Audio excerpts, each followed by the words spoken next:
On est toujours ensemble pour le broker du jour et nous allons saluer David Derry, analyste marché chez eToro. Bonjour David. Bonjour. Et on va faire un point outre-Atlantique et se focaliser sur le Dow Jones, notamment l'indice de Wall Street qui a vécu les 2 dernières semaines sur un élan mais qui semble désormais s'essouffler. Bah écoutez, pour le moment en tout cas, on voit que la hausse des taux aux États-Unis qui a commencé et les pourparlers entre l'Ukraine et la Russie sont plutôt des facteurs positifs pour les marchés, hein, parce que, comme vous l'avez évoqué, on a un Dow Jones qui a gagné en l'espace de quelques semaines, qui a gagné presque 2000 points. On avait commencé le mois de mars, on était aux alentours des 32 000 points. On est désormais à la fin du mois à 35 000 points. Donc on voit que les marchés repartent. Donc on peut évoquer le Dow Jones, mais c'est pareil pour les autres indices. Si par exemple on pense au Nasdaq, on verra que le Nasdaq il a aussi fortement rebondi parce que on était à 13 000 points à la mi-mars et on est désormais à 15 000, à un peu plus de 15 000 points pour le Nasdaq.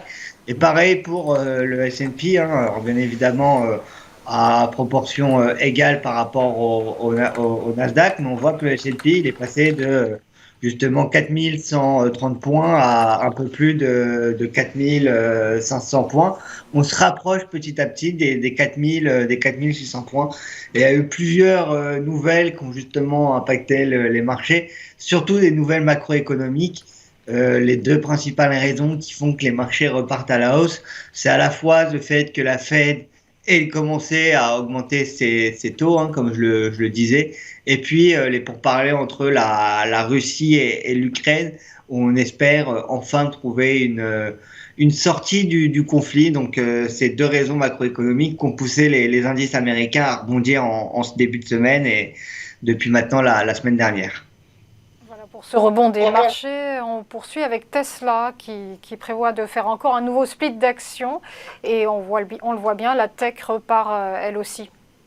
Exactement, comme on le voit, hein, les splits d'action, c'est quelque chose de très à la mode en ce moment sur les marchés financiers, parce que là, on a cette fois-ci Tesla qui réannonce en faire un.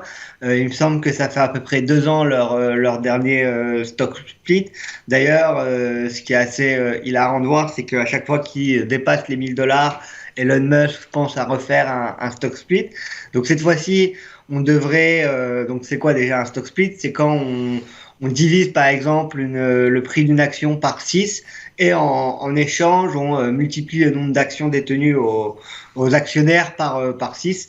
6 en l'occurrence, c'est le chiffre que cette fois-ci Tesla a choisi, mais ça peut être un chiffre.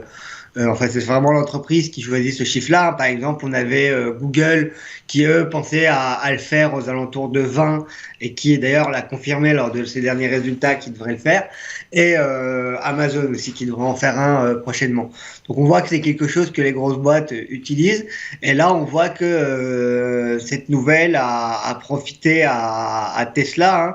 C'est Tesla qui a commencé justement, qui a commencé le mois de mars, qui a touché un point bas au mois de mars à 750 à 750 dollars et on est désormais à plus de 1000 dollars pour Tesla. Tesla qui justement profite aussi de d'autres nouvelles, notamment de la bonne santé des véhicules électriques pour monter. Et donc le stock split qui est pour le moment plutôt bien accueilli par les investisseurs, hein. Pour rappel, si on regarde dans l'onglet recherche les objectifs de prix des analyses données par Tesla, on verra qu'on est au-dessus désormais par rapport à l'objectif de prix moyen à 1053 $. L'objectif de prix moyen était donné pour Tesla. À une estimation faible à 313 $, donc on est largement au-dessus. Et donc Tesla qui, malgré cette belle performance des derniers jours, pourrait être amené à corriger après une telle performance. Surtout que il n'y a pas que Tesla qui a eu des belles performances, hein. Juste pour terminer sur Tesla, c'est quand même 8 séances de hausse consécutives entre le 15 mars et le 24 mars, justement.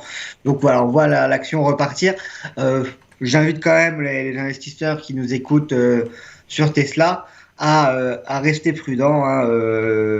étant donné qu'on est désormais au-dessus de l'objectif moyen des analystes. On n'a plus énormément de hausse à faire pour Tesla. Si on regardait l'objectif la plus élevée donnée, elles étaient aux alentours de 1900 $, si je dis pas de bêtises.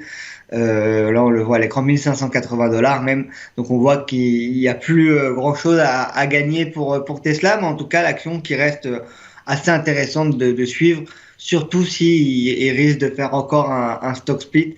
Ça peut ramener de nouveaux acheteurs sur le cours. Et donc, Tesla qui gagne 8%, c'est pas la seule entreprise tech qui justement profite de ces dernières nouvelles.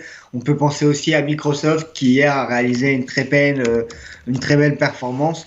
On peut penser aussi à Salesforce, des entreprises tech qui, justement, depuis le début de l'année, avaient été délaissées. Là, on le voit sur le graphique ici pour Microsoft. On voit que, justement, c'est en train de repartir en hausse. Hein. On a touché un point bas à 270 $.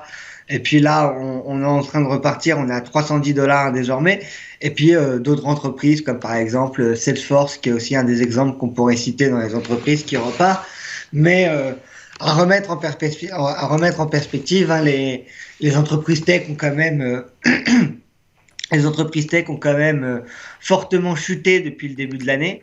D'ailleurs, là, on le voit sur Salesforce. Hein, on était en 2021, en novembre 2021, on était à plus de 300 $. On est venu corriger, on est venu taper un point bas aux alentours des 185. On est désormais à 215. Est-ce que justement ce rebond il sera durable sur la tech? Il faudra suivre ça sur les prochains mois. Mais en tout cas, en ce moment, on voit des investisseurs qui avaient délaissé les valeurs tech et les valeurs spéculatives pour des valeurs un peu plus sûres. Et là, on voit que c'est le contraire. Par exemple, on regarde Chevron qui était une des entreprises qui justement profitait de la forte hausse du pétrole ces derniers temps. C'était hier une des plus fortes baisses des marchés américains. Hein, ça perdait environ 2%. Et on voit que ici, la hausse au contraire par rapport à d'autres actions est venue se calmer.